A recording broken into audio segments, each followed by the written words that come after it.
악에 대한 심판을 기대하고 있었는데 그날은 용광로 불같이 들끓어 오르는 그러한 무서운 날이고 뜨거운 날이 될 것이다, 그렇게 이야기합니다.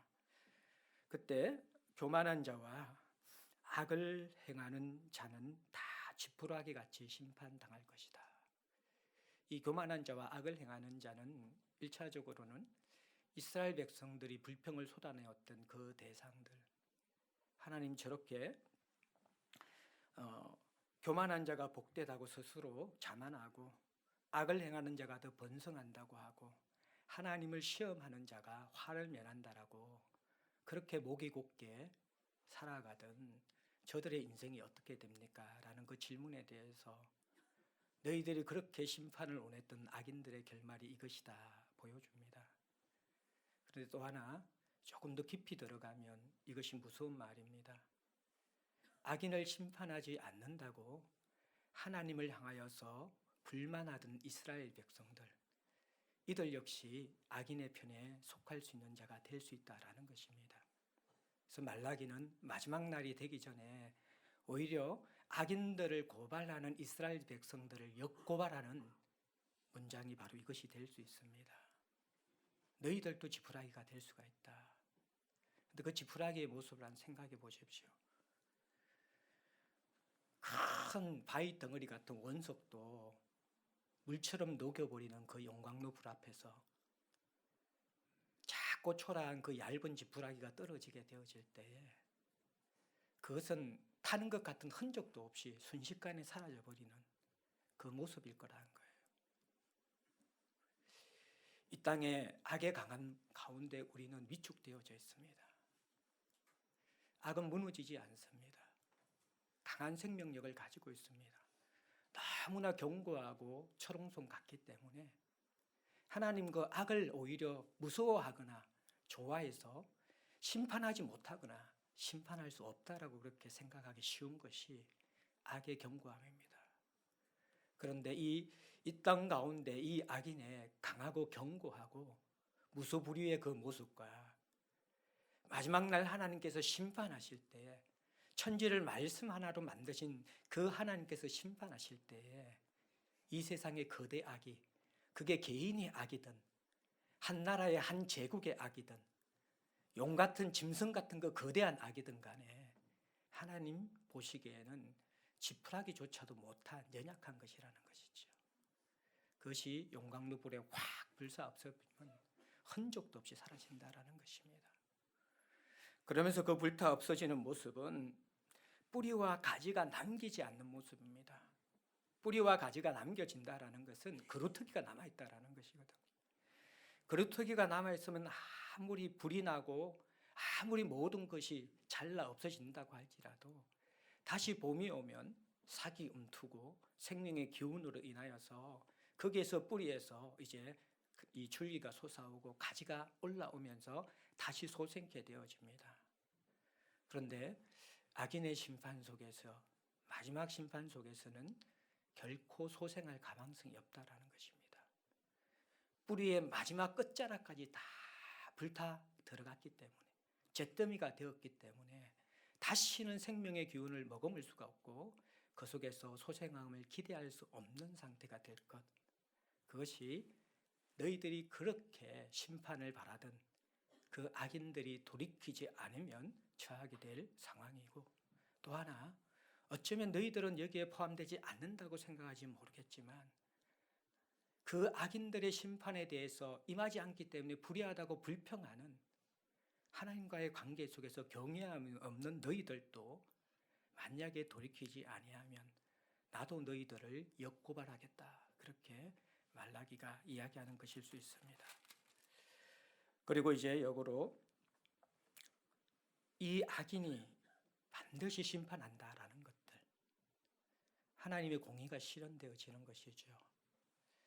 그러면 하나님의 사랑은 어디 있습니까?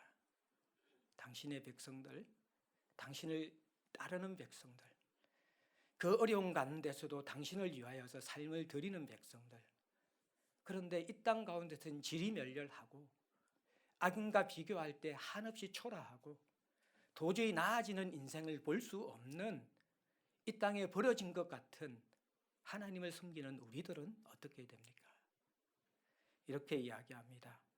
내 이름을 경외하는 너희에게는 하나님의 존재, 하나님 그분 자신을 마음 다해서 공경하고 그 하나님을 향한 그 마음이 환경과 수많은 삶을 애워 사는 고통과 아픔과 사람들의 냉소에도 무너지지 않고 하나님을 향한 단마음과 그 중심을 잃어버리지 아니하고 주님을 우선순위에 둔 여호와를 경외하는 자는 어떻게 됩니까? 그러한 너희에게는 공의로운 해가 떠오를 것이다. 이 의의 태양, 공의로운 해는 성경에서 예수 그리스도를 말하는 것입니다. 어떻게 보면 초림의 예수 그리스도를 말할 수도 있고 재림의 예수 그리스도를 말할 수도 있고 조금 더 우리가 적용하면 우리의 삶 가운데 하나님의 때가 되어서 임하시는 예수 그리스도의 임재가 될 수도 있는 것입니다. 그때 어떤 일이 일어납니까? 치료하는 광선을 비추리리. 치료하는 광선. 아마 먼저 이것은 우리가 주님을 따라 살면서 이 땅에서 상함과 아픔과 외로움이 많았겠죠. 예수께서 이 땅의 공생의 삶을 사시면서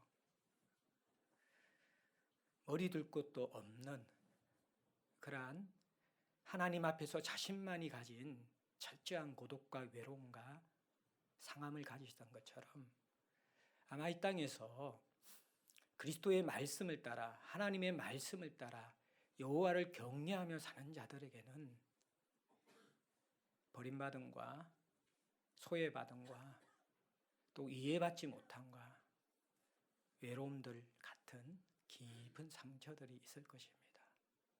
그리고 힘을 다하여 주를 위하여 섬기며 수고하며 우리의 몸의 세잔함과 약해짐과 병든 부분들도 분명히 있을 것입니다.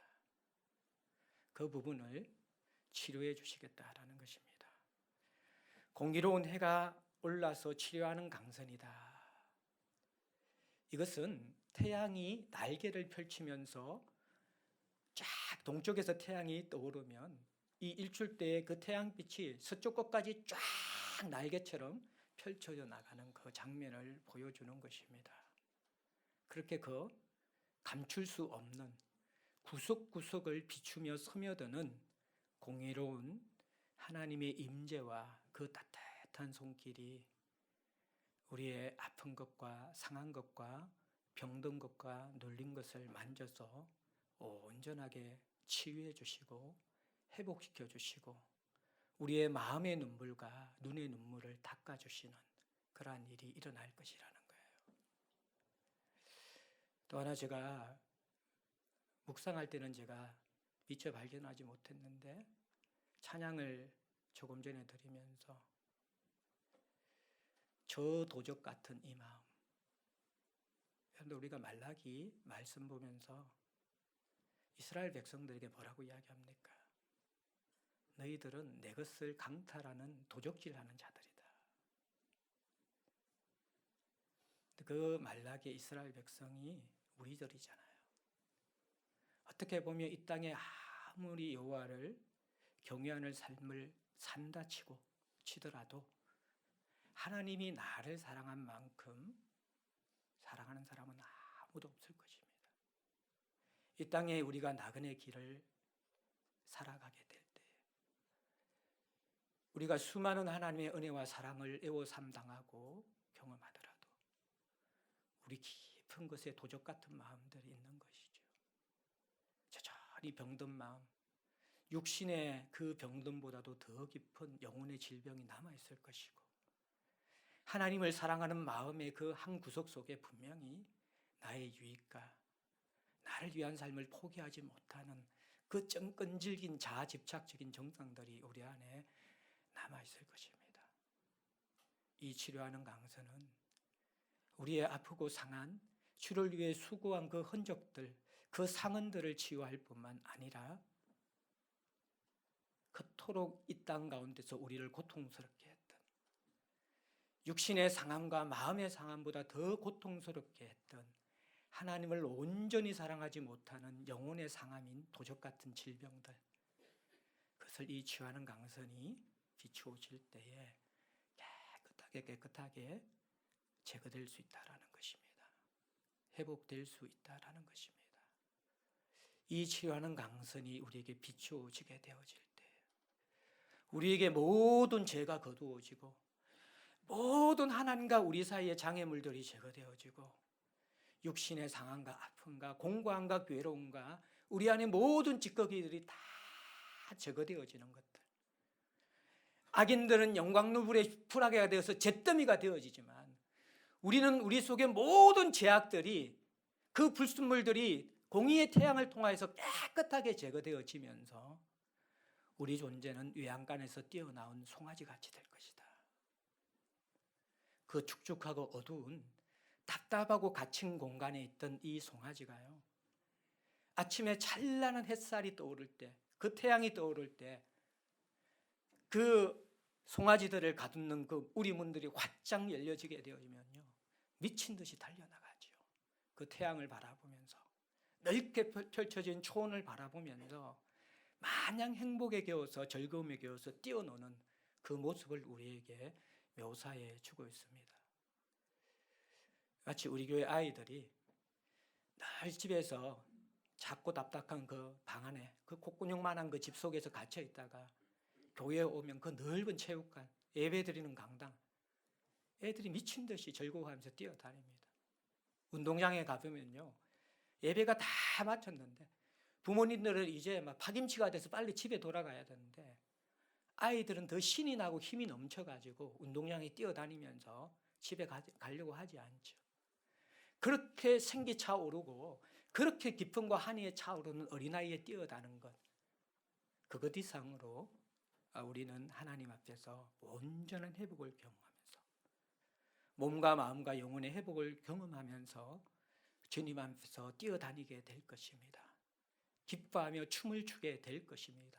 껑충껑충 뛰면서 하나님의 그 사랑과 하나님의 손길 속에서 온전하게 임하는 샬롬과 온전하게 임하는 그 하나님 나라 속에서 우리는 그 햇살이 온몸에 스며들듯이 온 존재가 하나님의 임재를 경험하면서 우리 속에 온전히 채워진 하나님의 그 생명과 그 아름다운 사랑의 그 손길 속에서 우리는 행복과 기쁨에 겨워서 뛰어노는 그 모습이 우리들의 하나님께서 예비하신 축복된 결말이라고 그렇게 이야기해 주고 계시는 것이죠.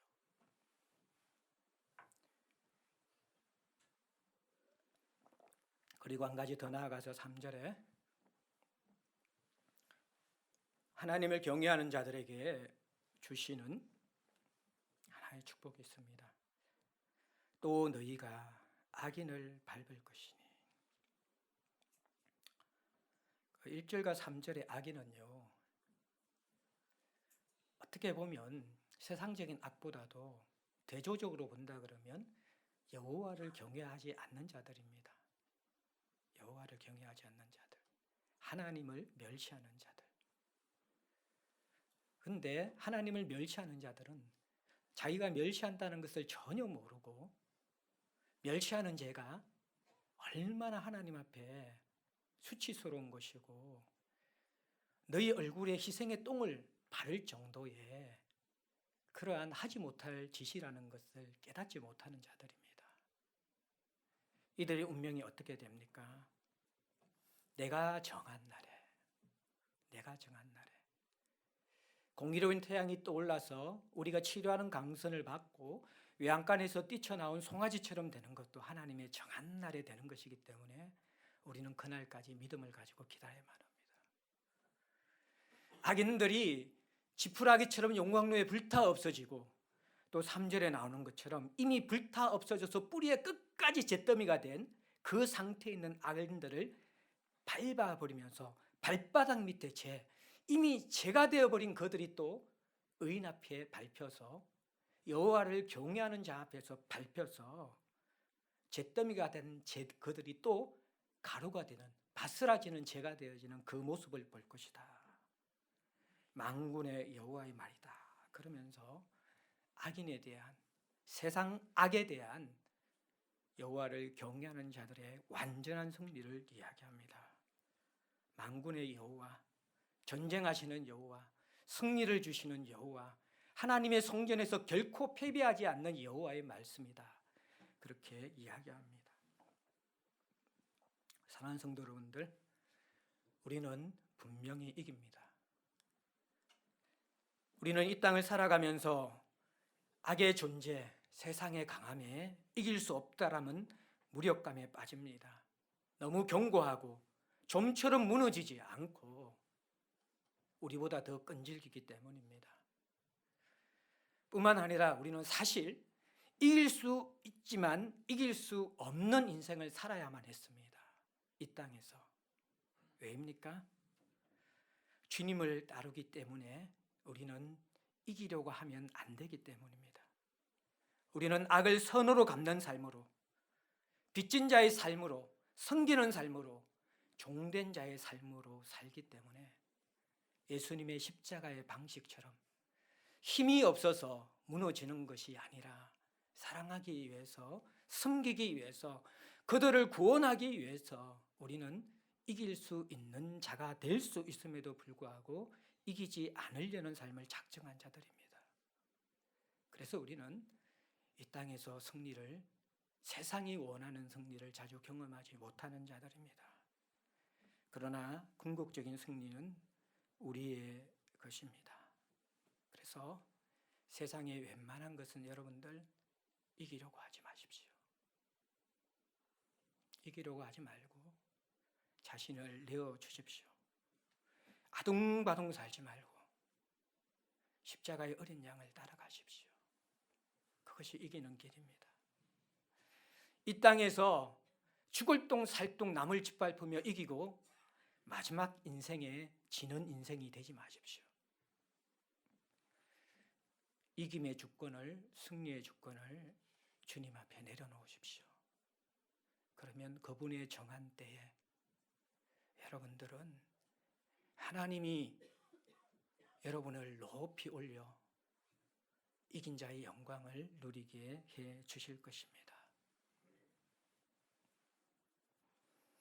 종말에 선명하게 구별되어질 여호와를 경외하는 자와 그렇지 않은 자의 모습을 보여주면서 이제 우리는 아직 남아있는 종말, 아직 기다리고 계시는 그 하나님 앞에서 어떻게 살아가야 할 것일까요? 5절에 보면 보라, 여호와의 크고 두려운 날이 이르기 전에, 이 크고 두려운 날, 심판의 날이기도 하지만 영원한 회복과 완전한 회복과 온전한 승리가 주어지는 그날, 그날을 맞이하기 위해서 우리는 어떻게 살아야만 할까요? 오늘 말라기는, 선지서는, 구약 성경은 최종적으로 두 가지를 우리에게 권면합니다. 하나는 모세의 율법을 기억하라라는 것입니다. 4절에 보면 너희는 내가 호렙에서 온 이스라엘 위하여 내 종 모세에게 명령한 곧 율례와 법도를 기억하라. 기억하라는 것은 단순하게 생각만 하라는 것이 아니라 말씀과 함께 동행하며 말씀으로 살아내는 순종의 삶을 살라라는 것이 바로 모세의 율법을 기억하라라는 것입니다. 말라기 전체의 이스라엘 백성들의 죄악, 선지서 전체의 이스라엘 백성들의 죄악, 구약 성경 전체의 이스라엘 백성들의 죄악들은 시내산에서 하나님은 나는 너의 아버지가 되고 나는 너의 하나님이 되고 너희는 내 백성이 될 것이다 라고 하면서 모세의 언약, 모세의 율법을 주셨습니다. 이것이 너희들이 구별된 백성의 삶이다. 너희들이 이 말씀, 율법의 말씀을 순종하면 너희들이 담을 수 없는 넘치는 축복을 줄 것이고, 너희들이 언약의 말씀에 불순종할 때에 너희들도 이방 민족하고 똑같이 심판당할 것이다. 오히려 먼저 더 가혹한 심판을 당할 것이다. 분명히 말씀하셨습니다. 백성의 살 길은 언약의 말씀밖에 없는 것이지요. 하나님이 어떤 분인지를 아는 것은 율법의 말씀밖에 없는 것이지요. 다시 말씀으로 돌아오라. 다시 말씀이 그 귀에 들릴 수 있도록, 하나님이 너희들의 영혼에 말을 걸어 오실 수 있도록 만문을 열라라는 것입니다. 그 말씀이 영혼에 스며들게 하라라는 것입니다. 그것이 삶 가운데 떠나가지 않고 우리의 존재에 스며들어 우리의 생각과 우리의 손과 발과 우리의 삶의 모든 부분을 지배하도록 하라라는 것입니다. 그 말씀과 동행하고 말씀과 의지하게 되어질 때에 너희들이 힘이 아닌 너희 속에 계신 하나님으로 말미암아 너희들은 구별된 나의 백성이 될 것이며 나를 닮아가는 왕 같은 제사장이 될 것이며 그 말씀을 닮은 말씀의 사람이 될 것이다. 그렇게 이야기해 주고 있는 것입니다. 영적으로 침체된 모든 백성들의 문제는 하나님의 말씀에 귀를 기울이지 않고 마음문을 꼭꼭 닫아준 채로 자신의 불만과 불평을 하나님을 흔들며 그 귀에 외치는 것에서만 관심이 있다라는 것입니다. 자기 자신을 돌아보며 그 살아있는 말씀이 깊은 어둠 속에 있는 우리의 존재 속에 스며들어와 빛을 밝혀주셔서 내 상태를 발견하고 깨닫고 내가 어디에 있고 어디를 향하여 가는지를 온전히 발견하고 돌이키도록 하는데 무릎을 꿇는 것이 아니라 자주자주 우리는 다른 사람을 그 앞에 세워놓고 그 사람 귀에다가 외치면서 사람들을 지시하고 바꾸려고 하는 그러한 인생을 지속적으로 살아가고 있다라는 것입니다. 이제 잠잠하게 하나님 앞에 머물고 그 분주한 삶을 잠시 멈추어서고 환경과 사람에 대한 불평들을 주님 앞에 좀 내려놓고 부글부글 용광로처럼 끓어오르는 그런 너희들의 마음의 상태와 하나님을 향해서 그렇게 들끓는 상태를 잠시 멈추고 그 진리며 생명이신 말씀 앞에 부복하여 엎드려 보라라는 것입니다. 시내산에서 그 하나님의 언약의 말씀을 받은 모세처럼 주님을 대면할 수 없는 우리들에게 말을 걸어오시는 그 하나님의 열심과 영광 앞에 피조물 된 우리가 겸손하게 부복해 보라라는 것입니다. 그것이 너희들이 마땅한 자세 아니냐. 너희들을 창조하였고 에스보다 하나 난 것 없는 야곱 같은 너희들을 지금까지 불러서 포기하지 않는 나의 사랑을 안다면 이제는 너희들의 그 완악함을 멈추고 무릎 꿇고 내게 귀를 기울여야 할 때가 아니냐. 다시 너의 마음문을 열어라. 그 말씀이 너희 중심에 들려지도록 하라. 그렇게 마지막으로 하나님이 말라기를 통하여서 외치십니다. 그리고 또 하나 뭐라고 이야기합니까? 5절 후반절에 보면 내가 선지자 엘리야를 너에게 보내리니 그가 아버지의 마음을 자녀에게로 돌이키게 하고 자녀들의 마음을 그들의 아버지께로 돌이키게 하리라.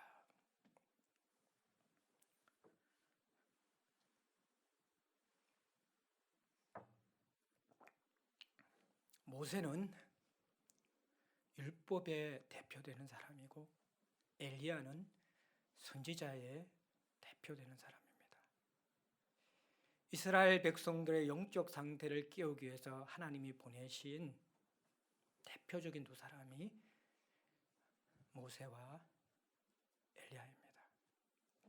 모세는 선명하게 하나님의 말씀인 율법을 주십니다. 이렇게 살아가라고 이야기합니다. 우리의 완악함이, 우리의 고집이 하나님과 벌어진 그 틈 사이가 율법의 말에 청종하지 못하고 우리의 마음을 찢어서 회개하지 못하고 주님 앞에 돌아가지 못합니다. 그때 꾸짖어서 하나님과 우리 사이를 밀착시키는 것, 아버지와 아들의 마음을 다시 만나게 하는 것, 잃어버렸던 조상의 신앙을 다시 회복하게 하는 것, 그 꾸짖는 역할, 회개시키는 역할, 주님께 돌이키는 역할, 이 역할이 바로 선지자의 역할입니다. 엘리야가 마지막 여호와의 크고 두려운 날이 오기 전에 너희들에게 이 역할을 하고 있을 것이라는 겁니다. 하나님이 물론 이 엘리야는 세례 요한입니다. 또 어떻게 보면 더 빠르게는 말라기 당시의 말라기일 수 있습니다. 또 우리 개인적인 인생 가운데서는 말라기가 아니라 엘리야가 아니라 우리 주변에서 끊임없이 우리 영혼을 흔들어 깨우는 설교자의 말씀일 수 있고 리더들의 권면일 수 있고 부모님의 간곡한 부탁일 수 있고 여러분들을 위해 기도하는 지인들의 간절한 기도일 수 있습니다. 하나님은 우리 영혼을 흔들어 깨우기 위해서 수많은 엘리야를 끊임없이 우리에게 보내어 주시면서 마음을 돌이키는 것, 자녀들의 마음이 아버지께로 돌이켜질 때 아버지의 마음이 자녀들에게도 돌이켜져서 하나님과 연결되어지는 것, 다시 하나님과 합이라는 그 회복을 위하여 끊임없이 나는 일하고 있을 것이다 말씀하는 것입니다. 그리고 마지막 권면입니다. 돌이키지 아니하면 두렵건대. 돌이키지 아니하면 두렵건대. 오늘 잘 보십시오. 하나님의 마음은 돌이키기를 원하시는 것이죠. 근데 왜 두렵건대가 왜 나옵니까? 두려워야 할 대상은 우리들인데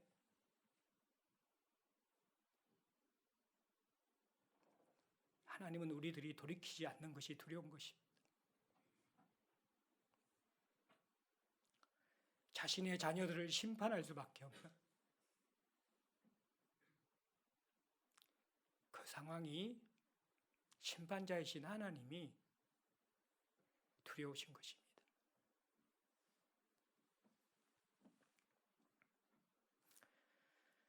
내가 와서 저주로 그 땅을 칠까 하노라.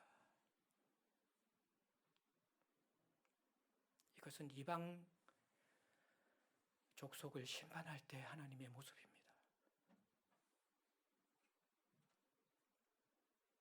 내 자식 같았던 너희들을 두렵건대 이방 족속처럼 심판할 수밖에 없을까? 나는 두렵다라고 그렇게 말라기 말씀을 마무리하고 있습니다.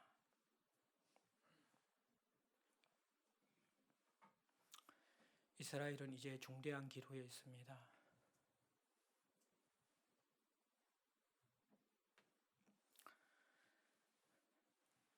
하나님은 지금이 돌이킬 때라고 마지막 말씀하십니다.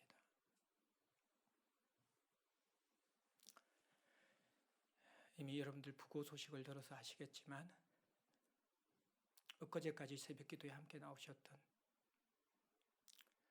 박원숙 집사님께서 어제 오후에 하나님 부름을 받았습니다. 얼마 전에 우리는 재선 집사님 떠나보내며 이 땅 인생이 그렇게 길지 않음을, 주님 앞에 서는 나를 내가 조정할 수 없음을 너무나 알았고, 삶보다 우리의 죽음이 더 우리의 삶을 말한다라는 것을 알았습니다. 그때 잠시 우리는 우리의 영혼을 돌아보고 흔들고 깨우는 시간을 가졌습니다. 그러나 대부분 우리는 조금 시간이 지나자마자 저전한 삶을 살아가고 저전한 마음의 상태를 가지고 있고 저전한 영혼의 모습으로 주님 앞에 버티고 있을 때가 많이 있습니다. 방 집사님은